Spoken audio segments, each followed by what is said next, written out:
여러분은 오늘 하루 몇 번이나 당신의 진짜 이름을 불리셨나요? 직장에서는 직함으로, 집에서는 누구 아빠나 여보라는 역할의 이름으로 불리며 하루를 보내지는 않으셨나요? 퇴근길, 무거운 가방보다 더 무거운 마음을 이끌고 현관문 앞에 서면 묘한 긴장감이 찾아옵니다. 비밀번호를 누르는 그 짧은 순간 안에서 들려오던 가족들의 밝은 웃음소리가 마치 환청처럼 잦아드는 것을 이미 여러 번 경험했기 때문입니다. 문을 열고 들어선 거실, 가족들은 각자의 스마트폰과 각자의 방 안으로 스며들듯 사라집니다. 그는 분명 이 집의 기둥이지만 정작 그 집안에서 그는 초대받지 못한 손님처럼 겉돕니다. 평생을 바쳐 쌓아 올린 안식처가 왜 그에게는 세상에서 가장 낯선 공간이 되어버린 걸까요?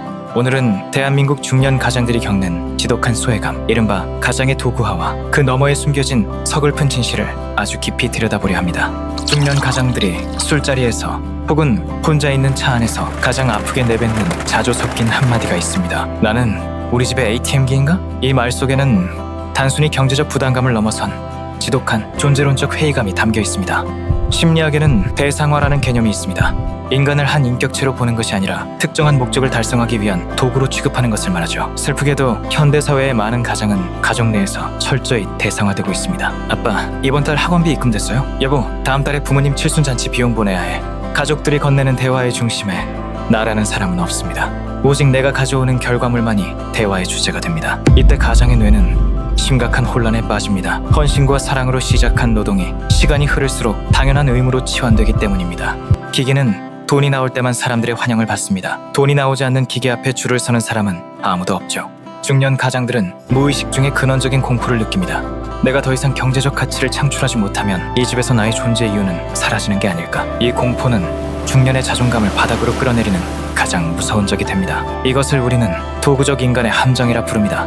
왜 이런 비극이 시작된 걸까요? 이것은 어느 한 사람의 잘못이 아닙니다. 심리학적으로 보면 이는 정서적 유기의 누적입니다. 대한민국의 중년 가장들은 침묵을 미덕으로 배우며 자랐습니다.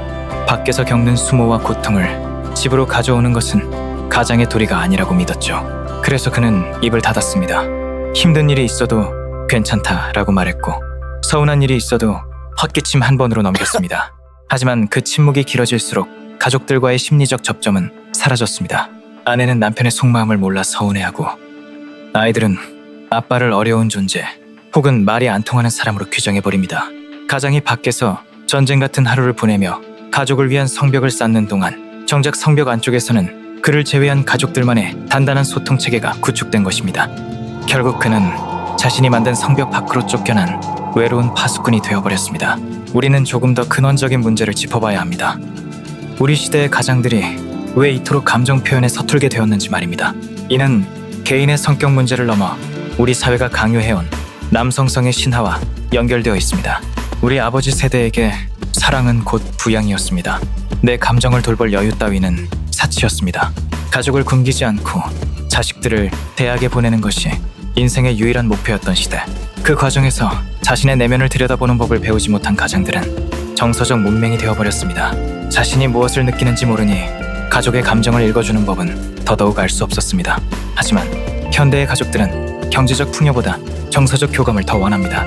여기서 괴리가 발생합니다. 가장은 내가 이만큼 돈을 벌어다 주는데 뭐가 문제냐라고 묻고, 가족들은 우리가 필요한 건 돈이 아니라 아빠의 마음이다 라고 답합니다. 이 평행선 같은 대화가 반복될수록 가장의 서러움은 깊어만 갑니다. 중년은 상실의 계절입니다. 신체적인 활력은 떨어지고 직장 내에서의 입지는 좁아집니다. 이때 찾아오는 가장 큰 심리적 위협은 보상 심리입니다.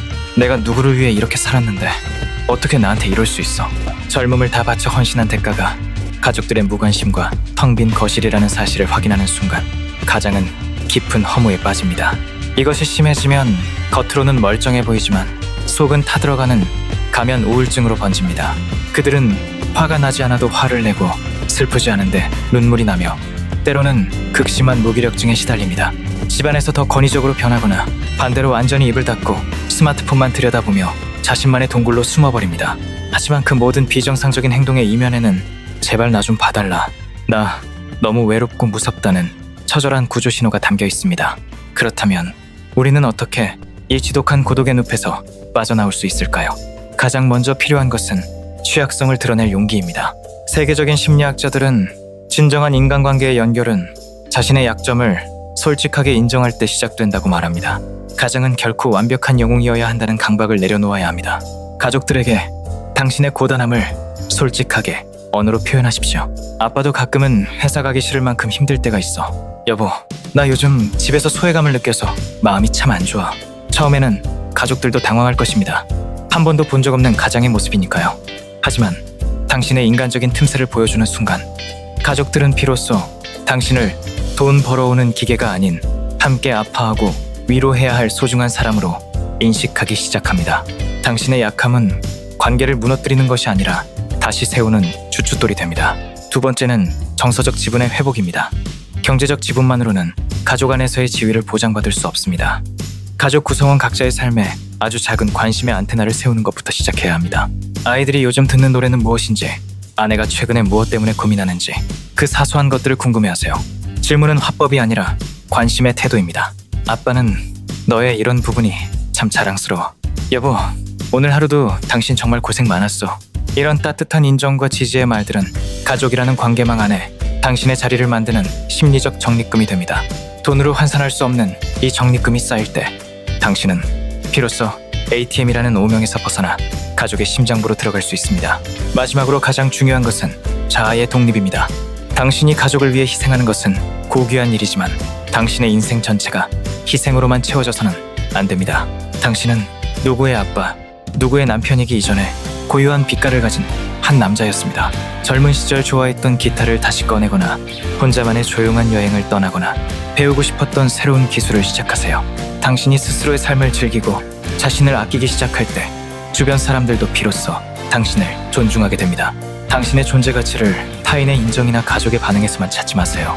당신 스스로가 당신의 가치를 증명하고 스스로를 사랑할 때 가장의 무게는 더 이상 족쇄가 아닌 당신의 삶을 지탱하는 훈장이 될 것입니다. 세상의 모든 가장은 외롭습니다. 하지만 그 외로움이 당신의 인생의 결론이 되어서는 안 됩니다. 오늘 밤 다시 그 차가운 현관문 앞에 서 계신가요? 망설이지 말고 문을 여십시오. 그리고 거실에 앉아있는 가족들에게 먼저 다가가 이렇게 말해보는 건 어떨까요? 나 오늘 정말 수고했다고 한 번만 안아줄래? 아빠도 오늘은 따뜻한 위로가 필요해. 처음엔 어색하고 정적이 흐를 수도 있습니다. 하지만 그 용기 있는 고백이 당신과 가족 사이의 두꺼운 벽을 허무는 가장 강력한 도구가 될 것입니다. 당신은 돈을 만드는 기계가 아니라 사랑을 주고받기 위해 이 세상에 온 존엄한 인간입니다. 지치고 고단한 당신의 어깨에 오늘만큼은 따뜻한 위로의 바람이 머물다 가기를 진심으로 기원합니다. 당신은 이미 충분히 잘해왔고 당신은 그 자체로 충분히 빛나는 사람입니다. 긴 시간, 이 긴 이야기를 함께 해주셔서 진심으로 감사합니다. 구독과 좋아요는 큰 힘이 됩니다.